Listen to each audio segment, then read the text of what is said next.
My daughter went to school with you. I told her I've been encouraged by watching videos about this woman living in her car, and so I'm getting an RV living, and I showed her your picture. I wasn't going to post this video, but I realized that there's so many lessons in this, and here we are. Hi, Cinder.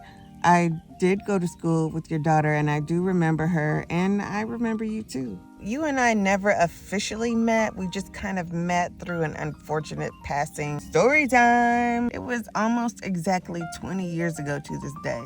I was having a rough day. I had just run away from home, maybe...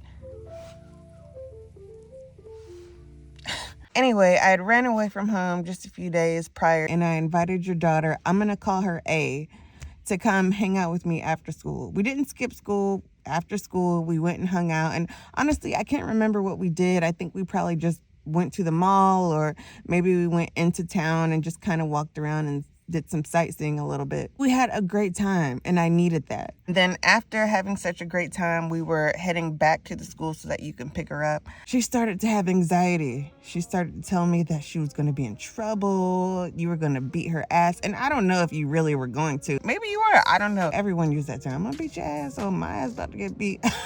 You know, whatever. And I remember just telling her, it's going to be okay. I'll talk to her, and maybe I'll ask her for a ride to get to the bus. I was just trying to keep her in good spirits because we had such a good time.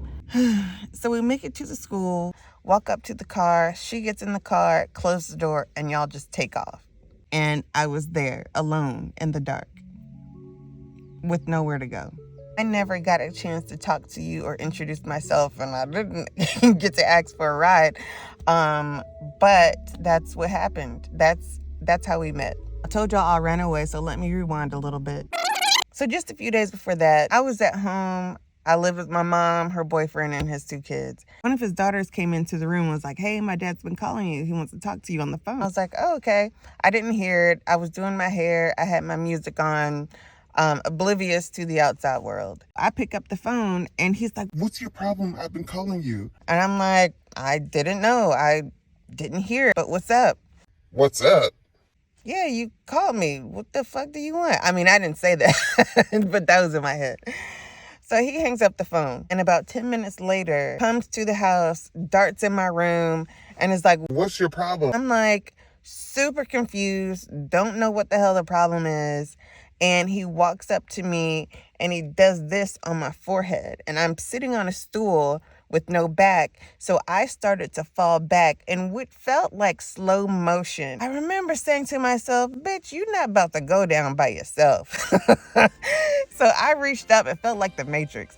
I reached up and grabbed him and brought him down with me. And we just started fighting, like fist fighting like 2 grown fucking men. But in reality, he was a grown ass man fighting a minor. My mom was there trying to pull us apart. Once she got us apart, they left out of my room. I closed the door, locked it, and I called the police. Unfortunately, my mom said that she didn't see anything. She didn't know what happened and that I had done it to myself. The scratches and the bruises, everything, I had done it to myself. So the police did not take him.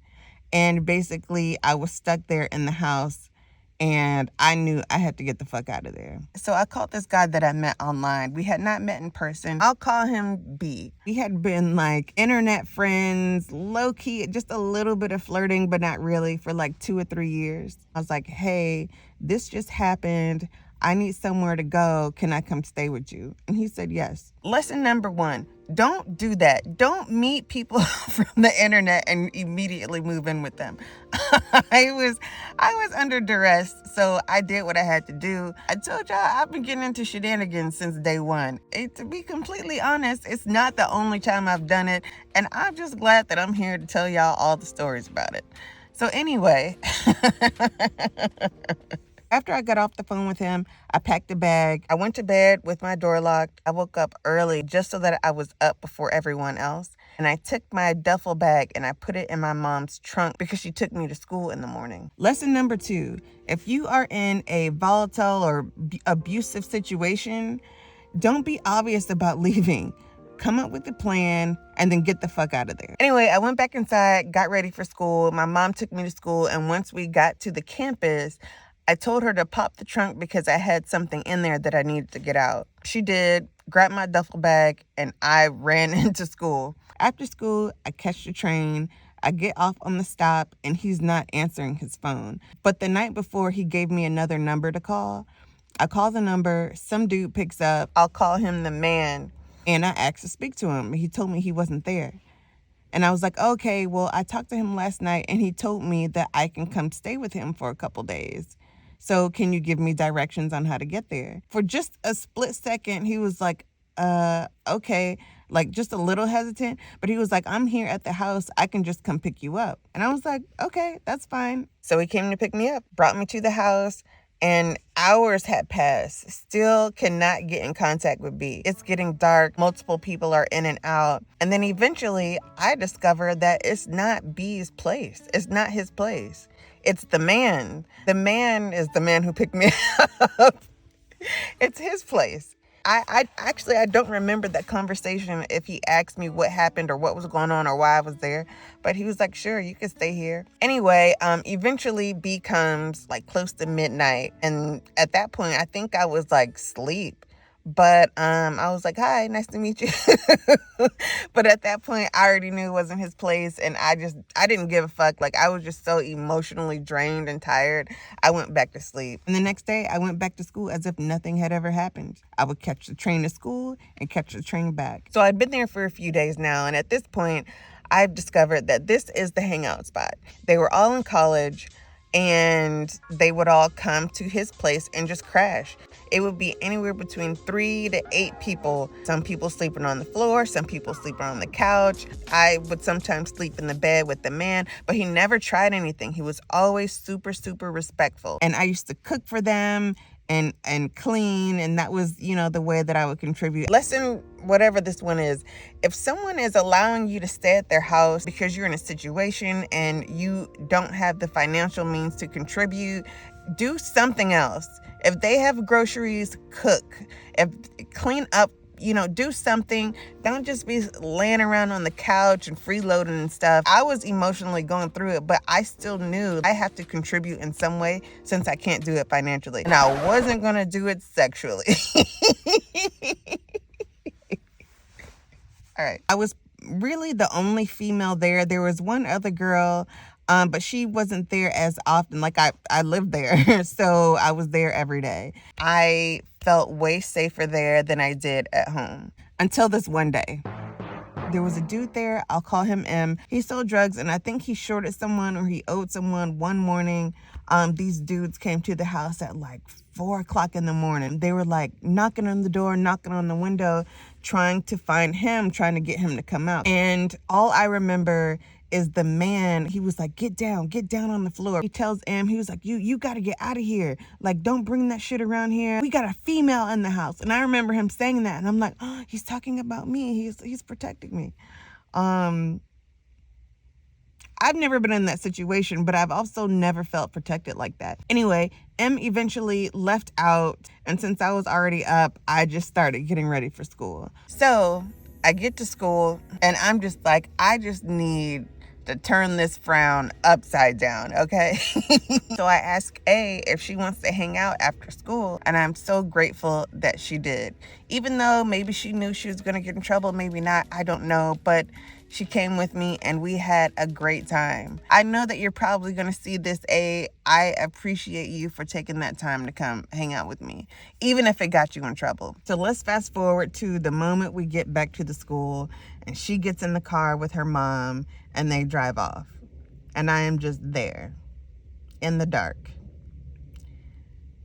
And just going through it alone. The unalive thoughts were like really, really heavy. It was hard. It was a hard day. It was a fucking hard day. There was nowhere to go that I wanted to go. I just didn't want to be here. I didn't want to be alive. I none of that. I'm walking to the bus stop because I knew it was going to be there in like 5 minutes, and it was the last bus of the night. And as I'm walking, I remember I had a cigarette in my pocket. I had the cigarette in my pocket because the man smoked cigarettes. And because I cared about him so much, he was so kind to me. I wanted to protect him. I wanted him to be healthy and, all that. So I took a cigarette so he wouldn't smoke it. But I was like, fuck it, I'm gonna smoke this cigarette. And I felt so much better. Wow. I was like, this is why people smoke cigarettes. I feel fantastic. And I said, you know what? Everything is going to be okay. Everything's going to be fine. I'm going to make it to the bus stop on time. I'm going to go back to the man's house. At least I have a place to stay. It won't be forever, but one day I'm going to get out of this. One day it's going to get better. And then I was like, I'm addicted to cigarettes already, immediately. Like, if this is how it makes people feel, I can't do this. So I threw the cigarette on the ground, stomped it, never smoked a cigarette again. Lesson, the next one, whatever this is, don't smoke cigarettes. Anyways, I make it to the bus stop. As soon as I got there, the bus came. And I just remember telling myself, try to remain positive. And I just said, everything is going to be okay. Everything's going to be fine. So I went back to the man's and that was that. So, Cinder, this is how I know you.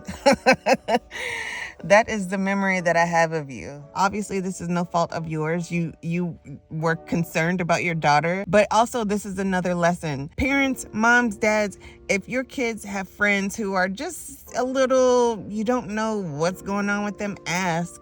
Just ask. Get to know your kids' friends, especially the ones who are just kind of, you don't know what's going on with them, because sometimes there is something going on. Another lesson, kids, if you're watching, first of all, there shouldn't be any kids. If you're like under 18, you shouldn't be here. But if you are here and there are kids in your school who you may see wearing the same thing, a few times a week, or maybe they're kind of smelly, just talk to them, because I was gone for over a month. I know that I didn't pack a month worth of clothes. So I know that there had to at least be 2 or 3 days where I wore the same thing. Don't be mean to those kids who you may notice they're wearing the same thing. Maybe they're homeless. Maybe they ran away too. You just never know. And the crazy thing is that all of those people from that story, they are now following me.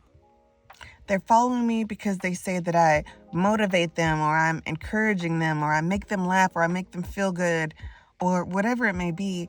But the irony is that on that day, that's when I needed it from them the most. I needed to laugh. I needed encouragement. I needed motivation that day, because that day was hard. So, Cinder, I hope that I continue to encourage you. I hope that I continue to encourage all of you. And you know what? Things did get better. Things got better. And quick, I want to just send another shout out to the man. I have reached out to this guy so many times over the years just to thank him. But the man, if you're watching this, I love you for that. I appreciate you still to this day. You have no idea. You have no idea. Thank you so much for your generosity and your kindness and just, being a good guy. I appreciate you.